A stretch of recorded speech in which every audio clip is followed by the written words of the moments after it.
Hey, check it out. I want to talk to all of you guys out there that are tracking songs right now. And you're sending these songs to guys like me, the engineer who's actually mixing the songs for you.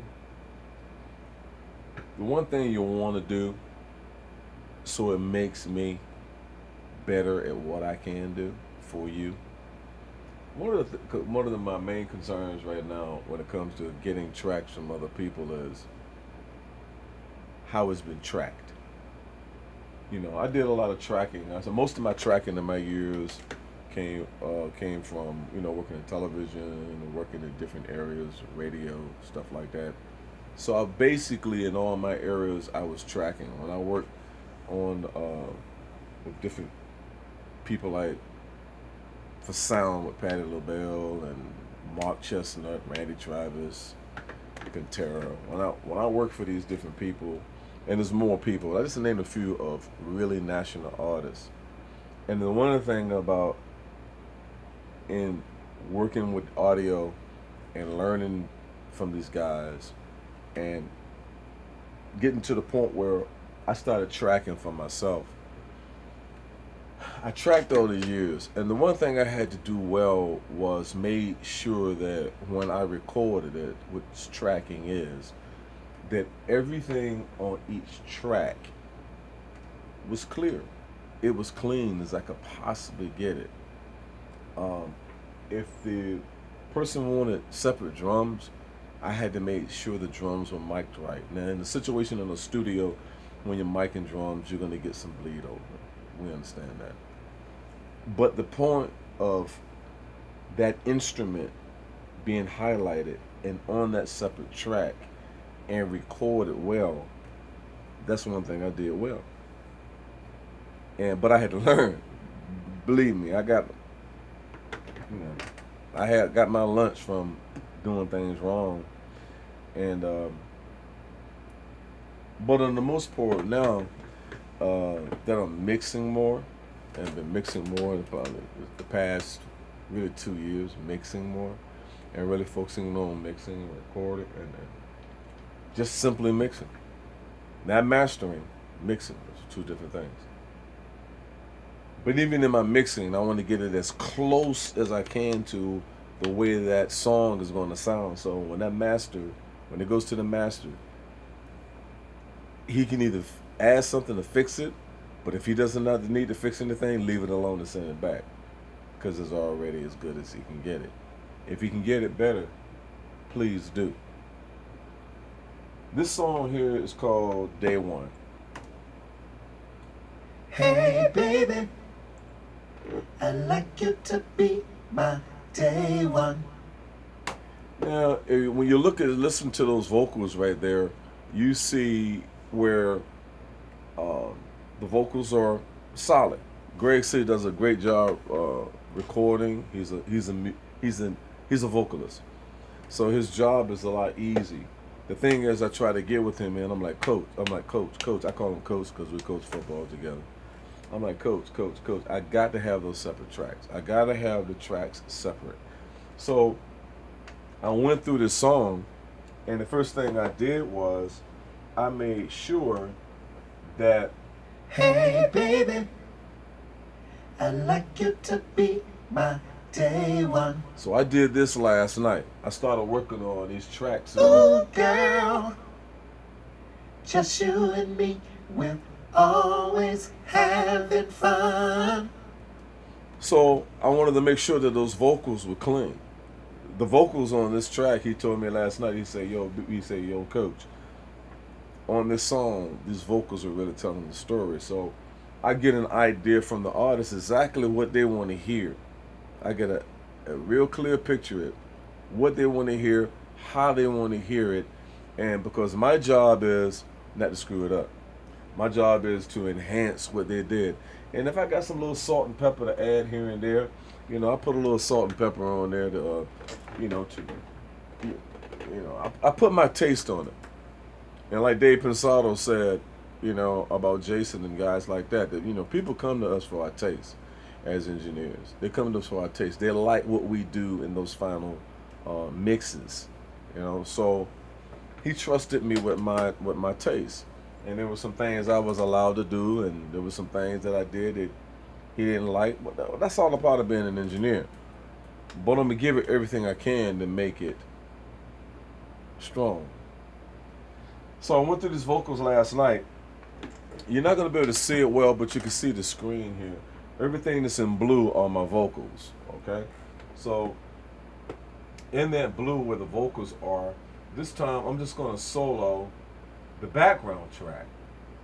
And what I'm listening to in this background track is I'm listening for noise on the track.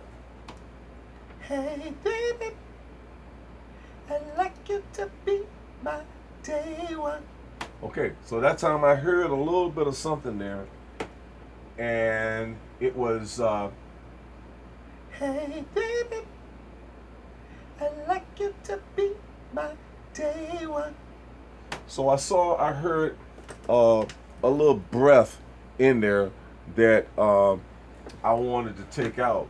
So I went to it, and I'm gonna go to it now. And what I'm going to do, I'm gonna take this part of it right here, and I'm gonna clean that part up right there until we get to the breath. And I'm gonna take that out of there. I'm gonna clean it up because I want that vocal to hit right on the word. So when I hit that thing on the word right there, all I'm gonna get and all I want to hear is the word come out of his mouth. I don't want to hear him take the breath. Now sometimes you can add some add part of the breathing. It can be the emotion in the track. Now just clean that up. Now watch this time when I play it. You are not going to hear the breath this time. You shouldn't anyway. Hey baby, I'd like you to be my day one. Now you see this time. So the last time you heard the,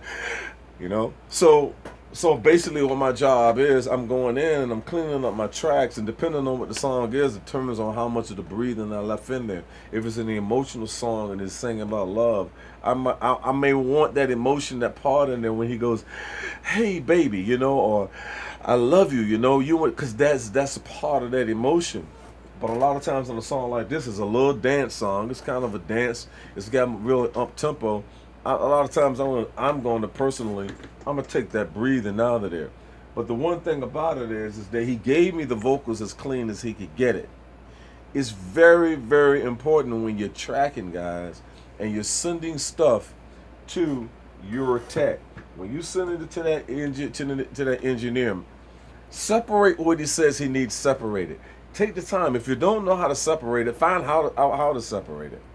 Because when you send product to an engineer and he got to spend time going through stuff, cutting stuff out, trying to situate it so that he can mix it better, that's time. That's time involved there. Okay? If you're tracking and you don't really know how to track, ask the engineer to come over and help you. Ask him to come over and help you. Because you need to have things as individual. They really need to be individual. Or sometimes you can get roughs. Now you can get roughs of that drum track. Like for instance, right here is this is a rough. Basically a rough, okay? Oh, be my day one. So now you gotta take that and you have to go in then and try to you can make you could duplicate different levels, and you can EQ it a certain way to pull things out. But it's not the same as actually having the separate track. So you can actually have control when your producer comes in the studio and he's gonna like, "Yo, B, man, that hi-hat is killing me, man," or "Dude, you got to do something with that snare." And then I go, "Yeah, bro, but the snare is on the bass line," or "The open hat is on the guitar track." You see, and so these are lessons that we learn with each other. But this little thing today was, like I said, was just a little. We're just hanging out, And I just had this on my heart today to talk to guys that are doing recording. They're just doing recording. And they're recording and they're recording and they're recording and they're recording. And I want to make sure that it's being helpful to the other techs that are out there that are mixing. Guys, if you're gonna track these songs and send it to an engineer, Hey baby, make sure it's clean. I like you to be my day one.